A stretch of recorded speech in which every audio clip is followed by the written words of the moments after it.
Mamady Doumbouya, president of Guinea in Africa, just made one of the most eloquent speeches I ever heard. What's going on? Why the revolution in Africa? Why is this happening all over Africa? It's a revolution, unlike we've never seen. The West has never seen anything like this. And grab a drink. Tell me what you think about this speech that this president has just given on Africa. To me, it's one of the greatest speeches ever written, ever spoken. Cuts between the chases, just straight to the point. And I hope all the world leaders are watching this. I hope everybody in the world, everybody needs to see this video, or at least see this speech. It doesn't have to be this video in particular. I'm sure it's going to be on other channels, but appreciate it if you watch it with me. And I love you guys. America's with you. And everything he says, I am with it 100%. Americans are standing by you 100% with this. We agree. Can't speak for all of them, but I can pretty much say vast majority of anybody in the world agrees. Let's listen. We, Africans, are insulted by the boxes, the categories, which sometimes place us under the influence of the Americans, sometimes under that of the British, sometimes the French, Chinese, or the Russians, and even the Turks. We are neither pro nor anti-American. We are neither pro nor anti-Chinese, nor pro or anti-French, nor pro or anti-Russian, nor pro or anti-Turkish. We are simply pro-African, that's all.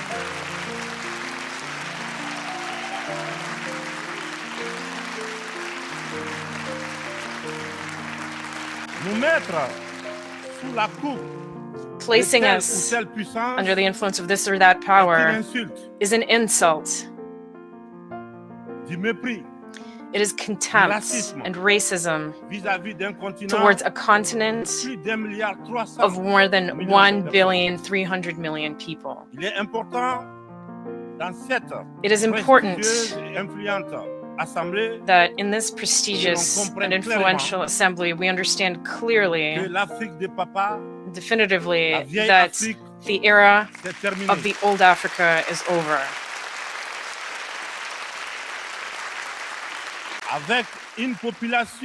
With a population of more than 1 billion Africans, around 70% of whom are young people who are completely free, open-minded, open to the world, and determined to take their destiny into their own hands. The time has come to realize that the structures, the rules from the post-war era, established in the absence of our states, which did not yet exist at the time, are obsolete. This is the end of an unbalanced and unjust era where we had no say in the matter. Africa, ladies and gentlemen, is suffering from a governance model that has been imposed on it. A model that is certainly good and effective for the West, which developed it over the course of its history, but which is difficult to incorporate and adapt to our realities, our customs, and our environment. Alas, I have to say that the graft did not take.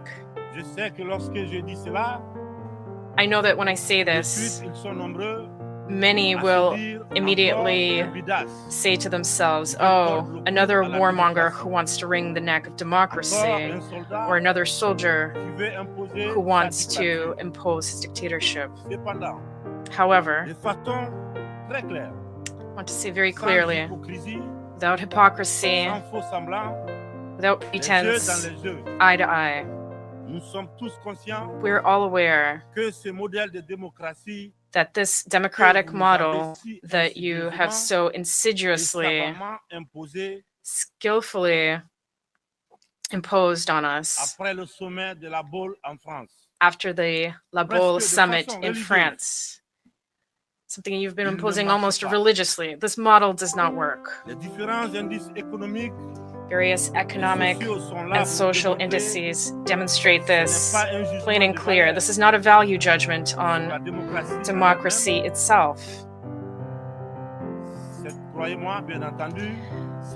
Believe me, this is just taking stock of the situation. It's a balance sheet. Over several decades of chaotic experimentation with this model in our environment, we can make this observation. This was a period full of nothing but political games. And this, of course, has been to the detriment of what is essential, namely the economy and the local processing of our natural resources. Allow me to take this truth exercise a little further. Through my short but very intense experience of managing a state, Guinea, I have come to better understand the extent to which this model has, above all, contributed to maintaining a system of exploitation and plunder of our resources by others,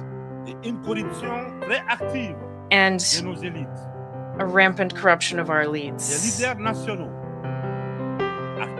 National leaders who have often been granted democratic labels based on their acquiescence or their capacity for selling off the resources and the property of their people, or perhaps their ease in giving in to the pseudo recommendations and injunctions of the great powers.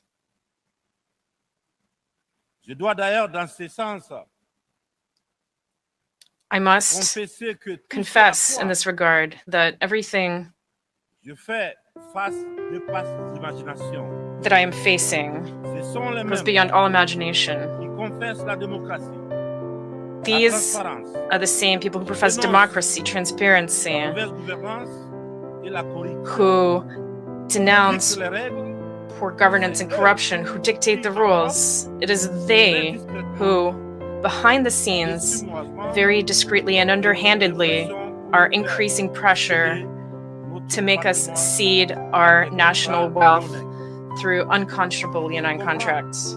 I understand certain leaders and some of my predecessors who, because they possess certain weaknesses, because they were under pressure, or because they had skeletons in their closets, or particularly because they had a political agenda, gave in to what was being asked of them. I understand them, even if I do not approve. In some cases, I was even reminded that if I had a political agenda, I would be less comfortable carrying out the reforms that my government and I are tackling. One thing is certain. We have but one concern, and that is the well-being of the people and living together. It is time to take our rights into account and to let us take our proper place. But also, and above all, it is time to stop lecturing us and to stop treating us with condescension like children.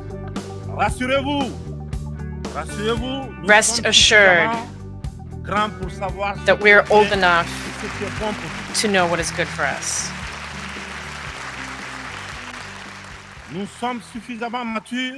We are mature enough to define our priorities. to design our own models, which are in line with our identity, the daily reality of our countries and our populations, in line with what we are, quite simply. We would be very grateful to you if you trust us and let us run our business as you have allowed in certain regions of the world. As you have allowed in Asia, in the Near and the Middle East, to cite only a few. This infantilization that we have experienced has had the worst effects on African youth who are now emancipated. In this context, we are all challenged and called upon to carry out a better analysis of the situation with a view to initiating and pursuing new policies for the benefit of all. The international community must look to Africa with new eyes. It must now engage in genuine cooperation with Africa in a spirit of win-win partnership. I thank you for your attention. Thank you.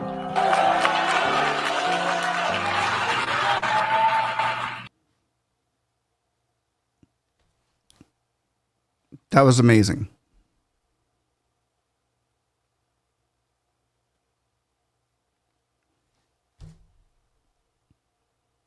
That was amazing. Nailed it.